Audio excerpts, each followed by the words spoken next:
5, and it's called Mindfully Working with Pain. So I'm going to show you that exercise as if I were doing it for myself. But before I do the actual exercise, I think it's important that we touch base on a couple of things in the book. So where Missy, Rhea, and I left off on chapter 5, we stopped at page 89, basically. Missy left off with reading the Imagine a Red Cardinal Flying Across the Sky, which is pretty awesome. That starts off on page 88. So I want to talk about on page 90, it's the bottom of the page, it's responding rather than reacting. Okay, so I'm just going to read a small paragraph of this. Mindfulness provides incredible freedom because it means we don't have to believe every passing thought or emotion as real and true. Rather, we can see the different thoughts and emotions arise and pass away, and we can decide which are worth paying attention to and which are not. We can question the accuracy of our perceptions and ask if our thoughts and emotions need to be taken quite so seriously. The real treasure offered by mindfulness is its most amazing gift is that mindfulness provides us with the opportunity to respond rather than simply react. So this is that thing that I try to remind people who often feel that mindfulness is kind of hokey pokey. Mindfulness is very kumbaya. You sit there and everything's perfect and nice and sweet. Not the case. And I'm not promoting that people be angry, that, yay, you can be angry, so let's be mindful. It's not what it is. But it really does teach you how to react versus respond. Because if you're not paying attention to your body, if you're not paying attention to how you think and how you respond to things, you react in a way that you may not react in if you are aware and mindful of how you feel. So a perfect example is when, say, I get upset, right? Somebody upset me or somebody did something to me that was harmful or disrespectful. So instead of reacting and attacking and check a chick pouncing on them, I can now wait. So when I give myself that moment to wait, I can decipher, is this actual something I need to talk to this person about? Is this a boundary that I need to set in place? Or is this my ego? Is this something I can let go? Do I even need to respond? Mindfulness gives you that awareness that you do not have to react. You can wait and respond. And even if that response is, you can no longer treat me this way, it's not, I hate you, I'm angry. It's just a calm, cool, collected boundary, even if it makes us nervous to set it. I hope that makes sense. Okay. At the bottom of this page, it says, in other words, when we're able to recognize what we're feeling in the moment, we don't have to let those feelings immediately propel us into action. When we stop to question whether we really want to say what's on the top of our tongue or the tip of our tongue and choose to say something more productive instead. Okay. So with this exercise, I think it's important also to note on page 93, in the middle of the page, it talks about suffering equals pain times resistance. So I'm going to read the small part. And this, again, is page 93 in the middle of the page. Suffering stems from a single source, comparing our reality to our ideals. When reality matches our wants and desires, we're happy and satisfied. When reality doesn't match our wants and desires, we suffer.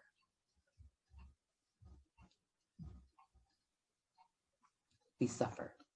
I struggled with this concept of suffering. I did not understand the concept for a long time, what that meant. When you add your own thoughts and opinions on a situation that are not fact, they're just your thoughts and opinions, those thoughts and opinions cause pain and suffering. They cause anger, they cause depression, they cause anxiety. That is suffering. So you have the real fact of what happened, something bad happened, but we don't have to add suffering on top of it by how we think and speak about the problems. Okay? It feels good to vent and speak about our problems if you're a person that is used to getting that relief and that release of your anxiousness and your thoughts, because I used to do it too. I felt as though venting and complaining would help my struggles, and it really doesn't. It just adds to, yeah, in some cases, venting to your girlfriends or venting to your homeboys or venting to your peers or your friends that really understand you. But really being careful, if people know that you're on a journey of like healing your mind and or your soul, hopefully you have people around you that are, they do let you vent when you need to, but also remind you where you're trying to go so that you can keep going forward. I hope that makes sense. So suffering equals pain times resistance. When we try to force ourselves to not think about a problem or not feel a pain, and we're just like, I'm so sick of this pain, I'm so sick of this issue, that's resisting it. We're causing suffering instead of just letting it be as it is. It is what it is. Something horrible happened. You have no money for your mortgage. Your radiator went out. Things happen that are actually not nice or not fun to deal with. Absolutely. We do not have to add the things on top that make us suffer for longer, right? Okay. So, one more little piece on page 94. This is in the middle of the page, and this goes along with the suffering equals pain times resistance. So our emotional suffering is caused by our desire for things to be other than they are. The more we resist the fact of what is happening right now, the more we suffer. Pain is like a gaseous substance. If you allow it to just be there freely, it will eventually dissipate on its own.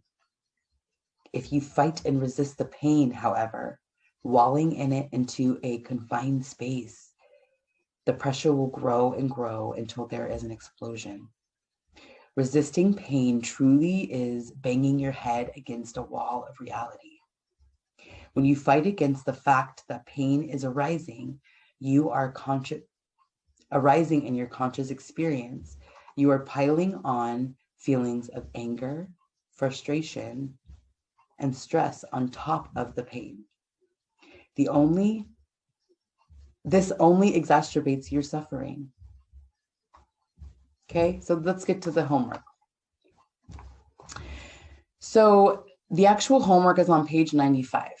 We spoke about this homework assignment, and we made the decision as a group with Missy, Rhea, and I to use a different example. So I'm going to use my own two examples in this scenario.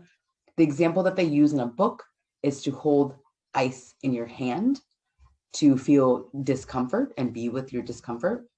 But because ice is used as a form of self-harm in some realms of people's lives, we're going to avoid that. Okay? So what it says, though, is hold an ice cube in your hand for several seconds, as you normally would. Actually, instead of just reading this, I'm just going to do it my version, but we're going to reverse it, because in the homework, it's asking you to be discomforted, be uncomfortable first, and then go into soothing. I want to do the opposite. I want to go into soothing my discomfort, and then I will go into the discomfort part. Okay.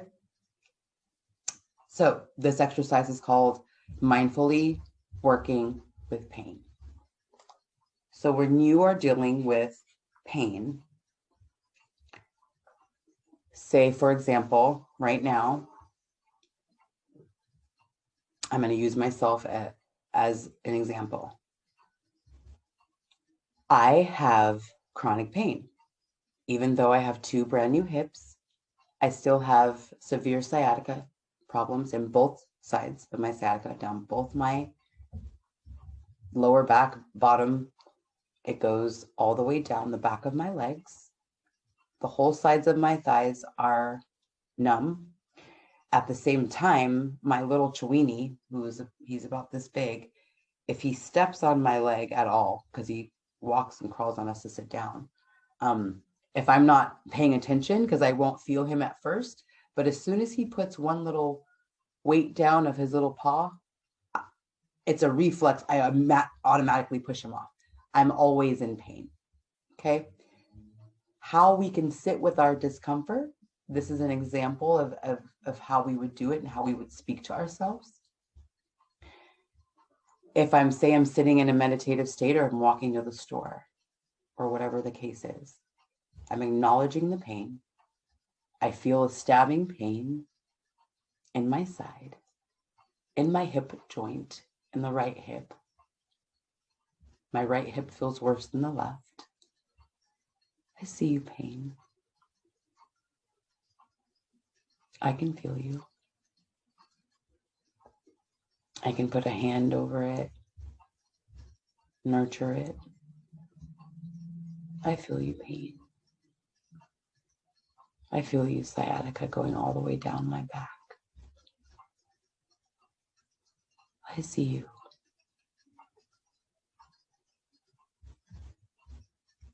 I see you.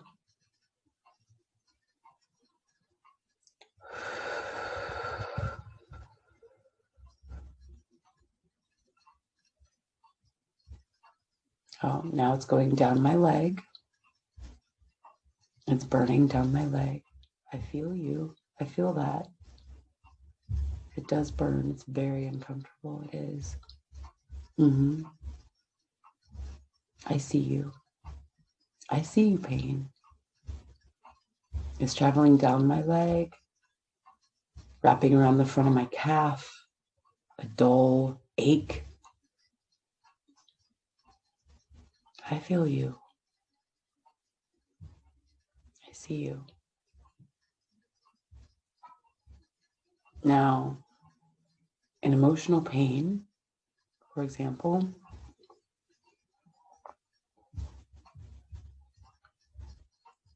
I have a lot of anxiety right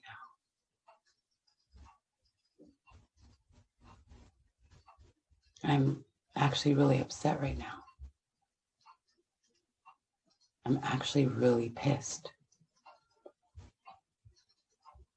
Yeah. I hear you, Amira. You're upset. I hear you. I love you.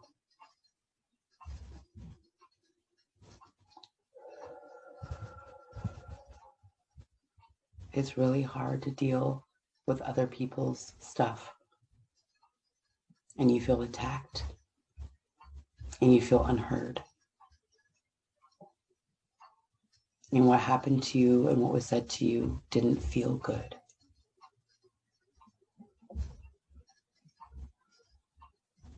It hurts my heart space. I want to cry.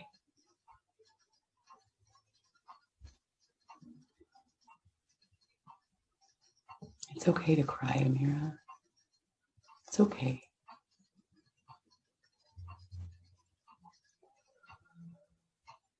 I love you. I'm always with you. You did not deserve to be treated that way. And you're okay.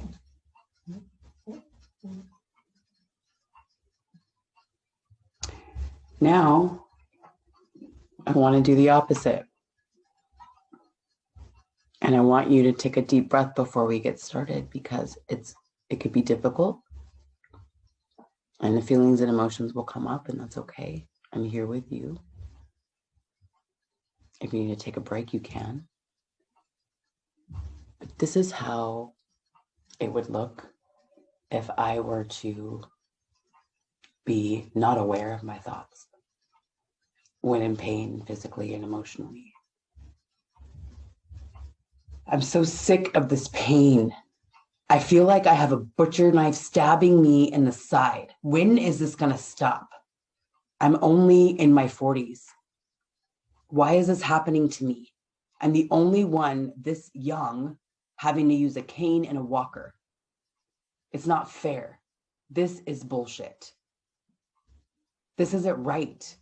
I can't leave my house. I can't walk where I want to walk. I can't go where I want to go. I can't dance anymore. I'm so pissed. I feel like such a loser. I'm so stupid. I let all of these elements bother me.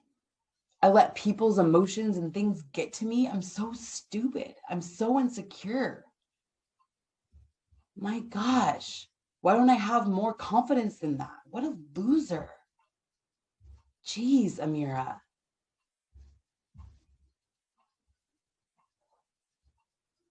Let's take a breath.